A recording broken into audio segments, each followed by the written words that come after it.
అందరు నమస్కారం. నా పేరు నరేష్. వెల్కమ్ బ్యాక్ మన యూట్యూబ్ ఛానల్. అయితే మన జబర్దస్త్ రోజా, మన గబ్బు రోజా, ఈవిడికి ఎన్నిసార్లు గడ్డి పెట్టినా కానీ ఈవిడ పద్ధతి మాత్రం మర్చిపోదు. నేను గత వారం రోజుల నుంచి ప్రతిరోజు గడ్డి పెడుతూనే ఉన్నా. గడ్డి తింటుంది కానీ బుద్ధి మాత్రం మార్చుకోవటంలా. అదే ముదర మాటలు, అదే బలుపు మాటలు, అయ్యే బూతులు, నోటికి ఎంత వస్తే అంత మాట మాట్లాడేస్తుంది. వెనక ముందు ఆలోచించదు. అరే మన ఒక మహిళమి ఇలాంటి మాటలు మాట్లాడితే మహిళలు ఎలా తీసుకుంటారు, ప్రజలు ఎలా తీసుకుంటారు అని కనీసం ఇంగిత జ్ఞానం కూడా లేకుండా నోటికి ఎంత వస్తే అంత మాట్లాడేస్తుంది. నోట్లో ఏం పెట్టుకున్నావంటది, గాలిలో గెలిచిన గాలినా కొడుకులు అంటది. కొంచెం పద్ధతి, సంస్కారం ఏవి ఆలోచించదు. ఈవిడి మాత్రం అందరిని అనేసద్ది, అందరిని గాలినా కొడుకులు అనేసద్ది, అందరిని తిట్టద్ది.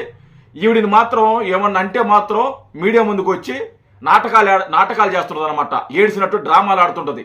ఇదిగో నన్ను తిడుతున్నారు, నా మీద బూతులు దాడి చేస్తున్నారు, నా ఫోటోలు మార్పింగ్ చేస్తున్నారు, మా ఇంట్లో తిడుతున్నారు, నా పిల్లలు తిడుతున్నారు, నా పిల్లలు అవమానంతో పారిపోతున్నారు అనేసి ఒక పనికి మాలిన డ్రామా ఒకటి క్రియేట్ చేస్తుంది.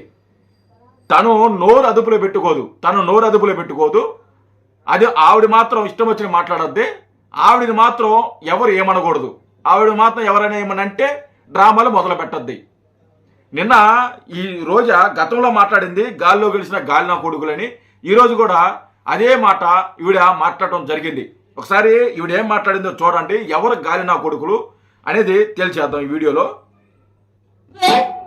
ప్రెస్ మీట్ పెట్టి ఒక పక్క చంద్రబాబు నాయుడు గాని ఈ గాల్లో గెలిచిన గాలినా కొడుకులు ఎక్కువైపోయిన రాష్ట్రంలో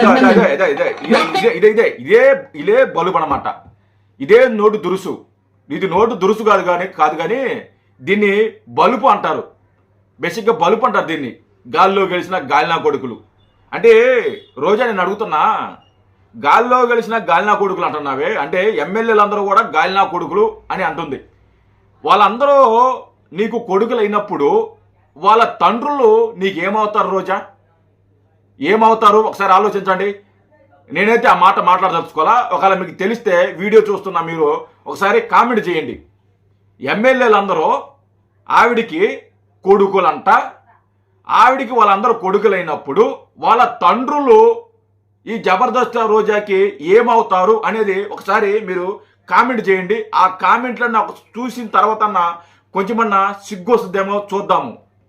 ఇదే ఎమ్మెల్యేలో పొట్టిరెడ్డి ఉన్నారు, చంద్రబాబు నాయుడు గారు ఉన్నారు, పవన్ కళ్యాణ్ గారు ఉన్నారు, లోకేష్ గారు ఉన్నారు, వీళ్ళందరూ ఉన్నారు. ఈ ఎమ్మెల్యేలు గెలిచిన ఎమ్మెల్యేలు అందరూ కూడా. అంటే పొట్టిరెడ్డి కూడా తన కొడుకేనా? ఏ రోజా పొట్టిరెడ్డి అనే వ్యక్తి కూడా నీ కొడుకేనా? అప్పుడు పొట్టిరెడ్డి తండ్రి నీకేమవుతాడు? చంద్రబాబు నాయుడు గారు నీ కొడుకేనా? ఆయన వయసు ఎంత, నీ వయసు ఎంత? ఆయన నరిసిన గడ్డం కింద నరిసిన తెల్లగా ఎంట్రుకుంటుంది చూసావా? దానంత ఇలువ చేయదు నీ బతుకు. ఏమే మళ్ళీ చెప్తున్నా విను. చంద్రబాబు నాయుడు గారి దగ్గర ఈ గడ్డం కింద ఒక తెల్ల వెంట్రుకుంటుంది. దాని ఇలువ చేయవు నువ్వు. దాని అనుభవం అంతా లేదు నీ వయసు. నువ్వు ఆయన్ని వచ్చి గాల్లో వెలిసిన గాలినా కొడుకులు. చంద్రబాబు నాయుడు గారు నీకు కొడుకైతే ఆయన తండ్రి నీకేమవుతాడు? పొట్టిరెడ్డి నీకు కొడుకైతే పొట్టిరెడ్డి నీకేమవుతాడు? 175 ఎమ్మెల్యేలని నా కొడుకులు అంటున్నావు. అప్పుడు 175 వాళ్ళ తండ్రులు నీకేమవుతారు? అప్పుడు నీకు 175 డాషా? అర్థం చేసుకుని 175 మంది నీకు డాష్లా చెప్పు. 175 కాదు 76 సెల్వమణితో కలిపి కూడా 175 మంది ఎమ్మెల్యేలు, సెల్వమణితో 176. ఈ 176 మంది నీకు డాష్లా. ఆ డాష్లు అనేది నేను వాడదలుచుకోవాలి ఆ పదం. ఒకవేళ మీకు అర్థమైతే దాన్ని కూడా కామెంట్ చేయండి. సిగ్గు శరం ఉందా ఏమన్నా రోజా నీకు? సిగ్గు శరం, నిజంగా చెప్పు. సిగ్గు శరం. ఎన్నిసార్లు నీకు గడ్డి పెట్టాలి? ఎన్నిసార్లు నీకు బుద్ధి చెప్పాలి? ఎన్నిసార్లు చెప్పాలి నీకు? మిగతా మహిళలు ఎలా ఉన్నారు, నువ్వు ఎలా ఉన్నావు? మిగతా రాజకీయ నాయకులు మహిళలు ఎవరైతే ఉన్నారో వాళ్ళు ఎలా ఉన్నారు, నువ్వు ఎలా ఉన్నావు? వాళ్ళు ఎంత పద్ధతిగా మాట్లాడుతున్నారు, నువ్వెలా మాట్లాడుతున్నావు? సిగ్గు అనేది లేదా నీకు? గాల్లో గెలిచిన గాలినా కొడుకులు, వాళ్ళ కొడుకులు, వాళ్ళ తండ్రులు మాత్రం నీకేమవుతారో ఒకసారి ఆలోచించు. ఇంకా మాట్లాడుతుంది చూడండి. కూడా రైతు దగ్గరికి పోయి అడగరు, మీ కష్టం ఏంటి, మీకేం చేయాలని అడగరు. అందరూ వీకెండ్ కి ఫ్యామిలీని చూడటానికి వెళ్తారు, సాటర్డే సండే హాలిడే అయితే. కానీ వీకెండ్ కి మాత్రమే ఆంధ్రప్రదేశ్ వస్తారు. అంతవరకు షూటింగ్ చేసుకుంటాడు, డబ్బింగ్ చేసుకుంటాడు, ఆయన కార్యక్రమాలు. అసలు మన అన్న ఎక్కడ ఉన్నాడమ్మా? మన పొట్టిరెడ్డి అన్న ఎక్కడ ఉన్నాడు? బెంగళూరులో కదా ఉండేది. ఇక్కడ తాడేపల్లి కొంపలో ఉన్నాడా? అసలు ఇక్కడ ఉంటున్నాడా?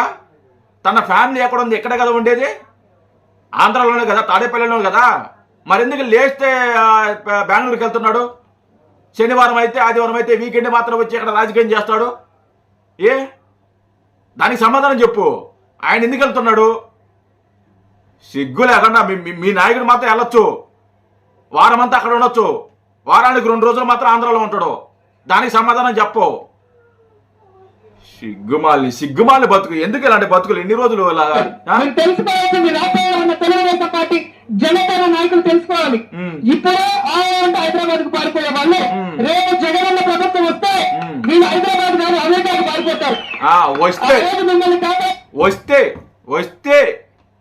వస్తే క్వశ్చన్ మార్కు ఆలోచించండి. వస్తే అంటే వస్తారని ఇదిగా గ్యారెంటీ లేదు, వీళ్ళే వస్తారని కాన్ఫిడెన్స్ చెప్పలా. వస్తే అంట రావాలి కదా. ఏంది మీరు వచ్చేదా? బొంగను మీరు వచ్చేదా? ఇంకొక 10 జన్మలు ఎత్తినా, ఇంకో 30 సంవత్సరాలు ఆగినా కానీ మీరు రారు.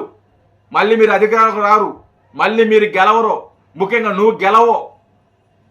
మనకి ఇప్పుడు 11 వచ్చాయి, ఈసారి 1 వస్తేనే గ్యారంటీ. అదే పెద్ద ఇష్యూ మీకు, అదే ఒక ఛాలెంజ్. మీరు ఒక సీటు గెలుచుకోండి, అదే మీకు పెద్ద ఛాలెంజ్. నోటికి ఎంత వస్తే అంత మాట్లాడేస్తుంది మనం. అదిపోనదనమాట. గాలిలో గెలిచిన గాలి నా కొడుకులు, ప్రతిసారి ఇది ఒక మాట, గాలి నా కొడుకులు అని. ఒకసారి వాళ్ళ తండ్రులు నీకేమవుతారో ఒకసారి ఆలోచించు. ఒకసారి నాకు చెప్పు దాని సంగతి ఏమవుతారో. సిగ్గు లేకుండా బరితెగించి మాట్లాడుతున్నావు, బుద్ధి లేదు కొంచెం అని కూడా. జై హింద్.